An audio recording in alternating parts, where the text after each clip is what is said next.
Bombers have a way of showing up and changing everything in an instant. A base ravaged by fire. Hulks of burned-out tanks. These massive aircraft, packed with explosives, leave their mark on every battle. Today we're going to talk about the record breakers among War Thunder's bombers. The biggest, the smallest, the fastest, and the most dangerous of them all. Let's start with the earliest bomber in the game, the British HP-12 biplane, sitting at rank 1. Its flight performance won't win any awards, but it can still give tanks a rough day with those 520 and 1,650-pound bombs. The trick? Actually making it to the battlefield in one piece. Fast forward just 40 years from that British biplane, and the United States brought into service the biggest bomber of them all, the Boeing B-52 Stratofortress. The flagship of U.S. strategic aviation, it's one of the largest military aircraft ever put into mass production. The fuselage alone is 49 meters long. That's almost 5 Sabre fighters lined up nose to tail. This giant, standing 12 meters tall, carries more jet engines than any other aircraft in War Thunder. 8 Pratt & Whitney turbofans. Its range is staggering even by strategic aviation standards. The H model can cover 14,000 kilometers on a single flight. Naturally, with a full combat load, the range drops a bit, especially when that load is substantial, and the B-52 can carry over 21 tons of bombs. Last but not least, it holds the record for the longest service life of any aircraft in the game. It entered service in 1955 and is still flying today. Germany's tech tree has another giant, one more familiar to War Thunder players, the colossal BV-238 flying boat.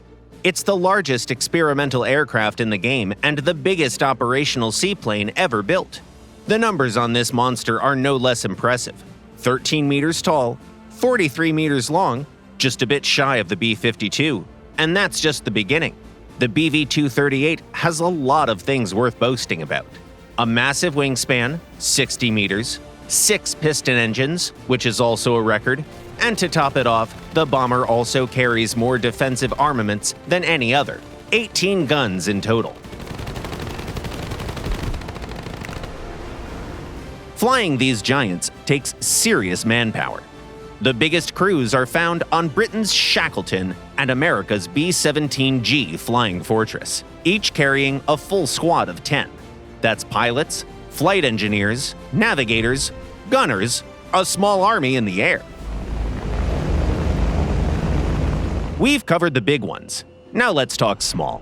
One of the most compact bombers is the Arado AR-234 Blitz. The world's first operational turbojet-powered bomber has a fuselage that is just 12 meters long, about the size of a big fighter like the Thunderbolt. Speed and agility were the goals, and the designers delivered. The Arado can outrun not just fighters, but even some interceptors. Among propeller-driven bombers, there are even smaller contenders. Take the Soviet Po-2.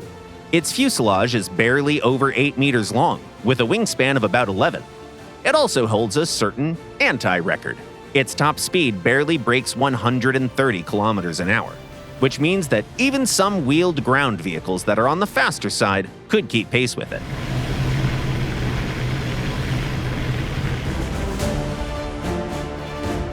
Back to big numbers.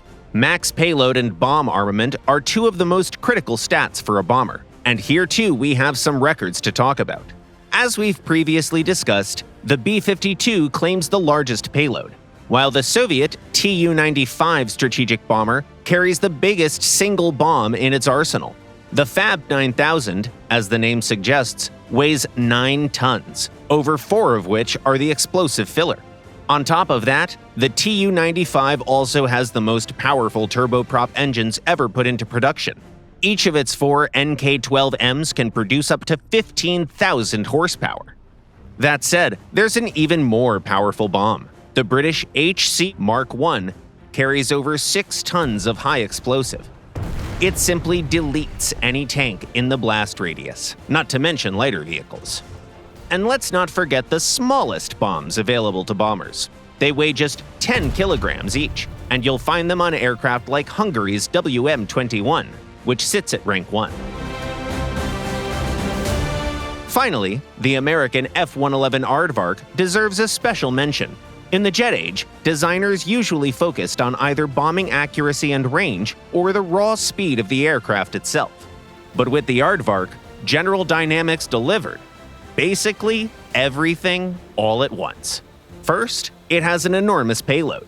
In a configuration with 50 500 and 750-pound bombs, the total exceeds 15.5 tons.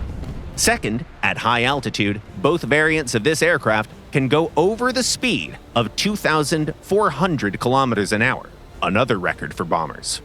And third, even at low altitude, the Aardvark can push past 1,500 kilometers an hour, making it the fastest aircraft in its class.